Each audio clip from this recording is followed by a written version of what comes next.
राष्ट्रपति पुतिन ने आखिरकार क्यों कहा कि भारत और चाइना के बारे में आप ऐसा नहीं कह सकते हैं। वहीं दूसरी तरफ पुतिन ने ये भी बताया कि कार में क्या बातचीत हुई थी और इन सब के बीच में अमेरिका में डोनाल्ड ट्रंप ने 2 हफ्ते का समय लिया है। क्या चाइना, भारत, ब्राजील, रूस इन पर कुछ नया विचार कर रहे हैं डोनाल्ड ट्रंप? जानेंगे जियोपॉलिटिक्स में क्या कुछ चल रहा है। हमेशा की तरह वर्ल्ड मिरर के इस एपिसोड में जानने को मिलेगा बहुत कुछ, इसलिए वीडियो को अंत तक जरूर देखें। अभी ना एक बहुत बड़ी बात कही है पुतिन को लेकर एक बेहद खास ने अमेरिका में। उन्होंने कहा है कि राष्ट्रपति पुतिन न केजीबी के टेक्निक का इस्तेमाल कर रहे हैं। स्क्रीन पर एक आर्टिकल देखिए। जॉन बोल्टन जो कि पूर्व एनएसए रह चुके हैं डोनाल्ड ट्रंप के ही प्रशासन काल में, और इन्होंने कहा है कि पहले तो इन्होंने भारत के प्रति जो 50% टैरिफ लगा उसको लेकर इन्होंने कहा कि ये बहुत गलत हुआ है, ये नहीं होना चाहिए। उसके बाद इन्होंने लिखा है कि डोनाल्ड ट्रंप के खिलाफ केजीबी के टेक्निक का इस्तेमाल कर रहे हैं राष्ट्रपति पुतिन। अब केजीबी का ये कौन सा टेक्निक है, हालांकि जो नहीं जानते हैं वो जान लें। राष्ट्रपति पुतिन पहले केजीबी में रह चुके हैं, यानी रूस की खुफिया एजेंसी में रह चुके हैं, काम कर चुके हैं, और वो एकदम कहते हैं ना सीढ़ी के निचले पायदान से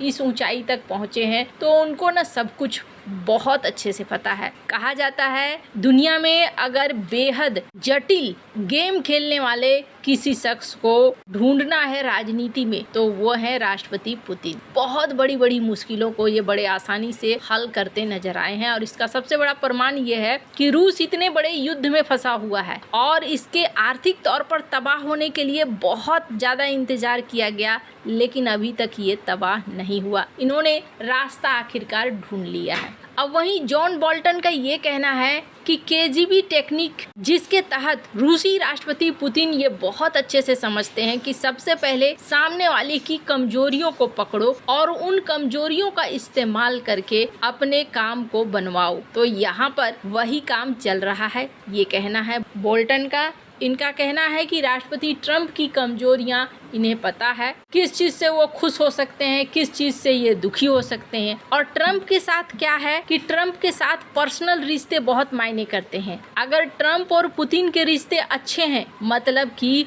अमेरिका और रूस के साथ रिश्ते अच्छे हैं। अगर ट्रंप और मोदी के साथ रिश्ते अच्छे होते तो अमेरिका और भारत के बीच भी रिश्ते अच्छे होते, लेकिन मुझे ऐसा लगता है कि अब ट्रंप और मोदी के बीच में रिश्ते वैसे नहीं रह गए हैं, इसीलिए भारत और अमेरिका के बीच में भी रिश्ते वैसे नहीं हैं। वैसे आपको बता दूं, दुनिया भर में खास तौर पर वेस्टर्न मीडिया जो है वो ये चीज डिस्कस कर रही है, और वो लोग कह भी रहे हैं कि ये मूर्खता है सोचना। जैसे कि स्क्रीन पर एक आर्टिकल देखिए, अमेरिकन कमेंटेटर बेन ने कहा कि ये मूर्खता है सोचना कि भारत को रूस से अलग किया जा सकता है। इनका बहुत पुराना इतिहास रहा है। अब इसी बीच ये भी देखने को मिल रहा है कि डोनाल्ड ट्रंप की तरफ से एक बयान आया। हालांकि आजकल डोनाल्ड ट्रंप एकदम अटपटा सा बयान देते हैं। इन्होंने बयान देते हुए क्या कहा, हाँ चाइना और रूस ये सोच रहे थे कि मैं उनके मिलिट्री सेरेमनी मैं देख रहा था, मैंने देखा चाइना ने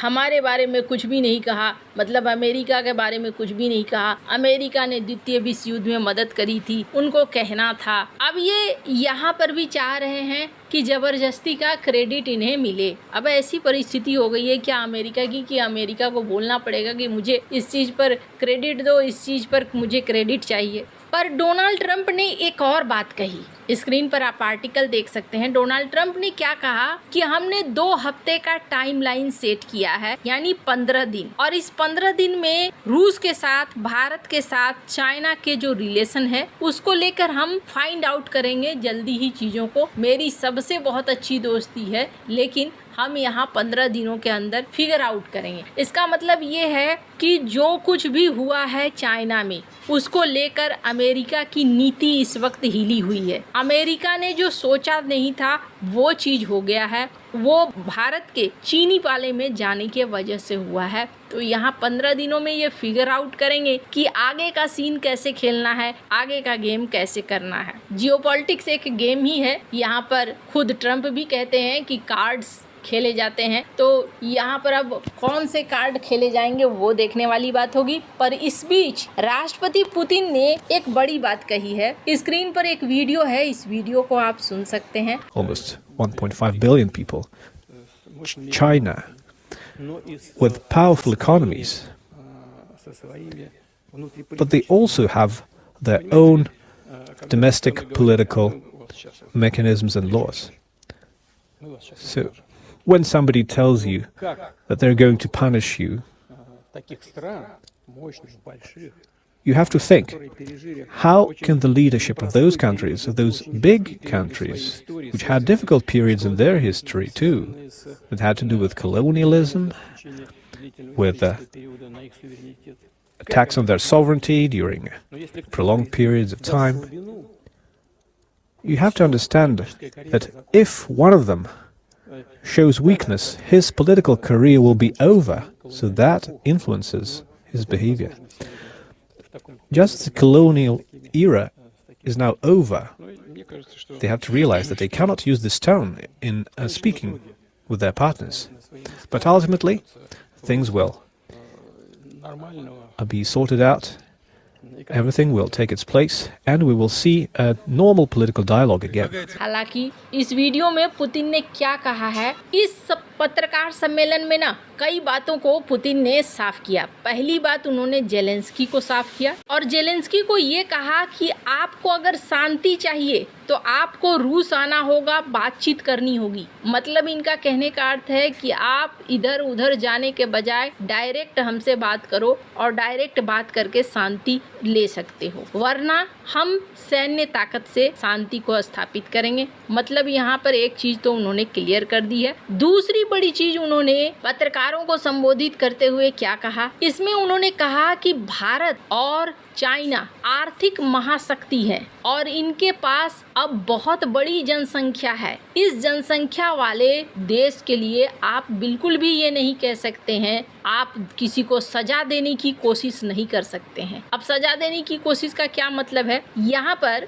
अमेरिका जिस तरीके से आर्थिक पनिशमेंट दे रहा है, सैंक्शंस लगाकर या फिर टैरिफ बढ़ाकर आर्थिक चोट पहुंचाना, इस चीज को राष्ट्रपति पुतिन ने बिल्कुल साफ साफ कहा। वैसे आपको बता दूं, राष्ट्रपति पुतिन को बहुत अच्छे से आता है कौन से देश को कैसे हैंडल किया जाता है। वैसे इनके साथ सबसे अच्छी बात यह है कि चाहे अफ्रीका हो या कहीं भी हो, इनका स्वागत इसलिए भी होता है क्योंकि ये सामने वाले को बराबरी का दर्जा देते हैं। अब इसी बीच इनसे ये भी पूछ लिया गया कि अच्छा, आप दोनों कार में गए थे, 45 मिनट तक आप लोग कार में थे, क्या बातचीत हुई? तो इस पर इन्होंने कहा कि जो बात हुई मेरी, वो बात ट्रम्प से रिलेटेड थी और अलास्का में जो हमारी मीटिंग हुई थी उसके बारे में मैं ब्यौरा दे रहा था। हालांकि आपको बता दूं, पहले भी डोनाल्ड ट्रंप ने फोन पर ब्यौरा दिया है। अब दोनों के बीच क्या बात हुई ये दोनों ही जानते हैं, कोई तीसरा इस पर कुछ बता नहीं सकेगा। पर जो उन्होंने बताया उसके अनुसार यही लगा।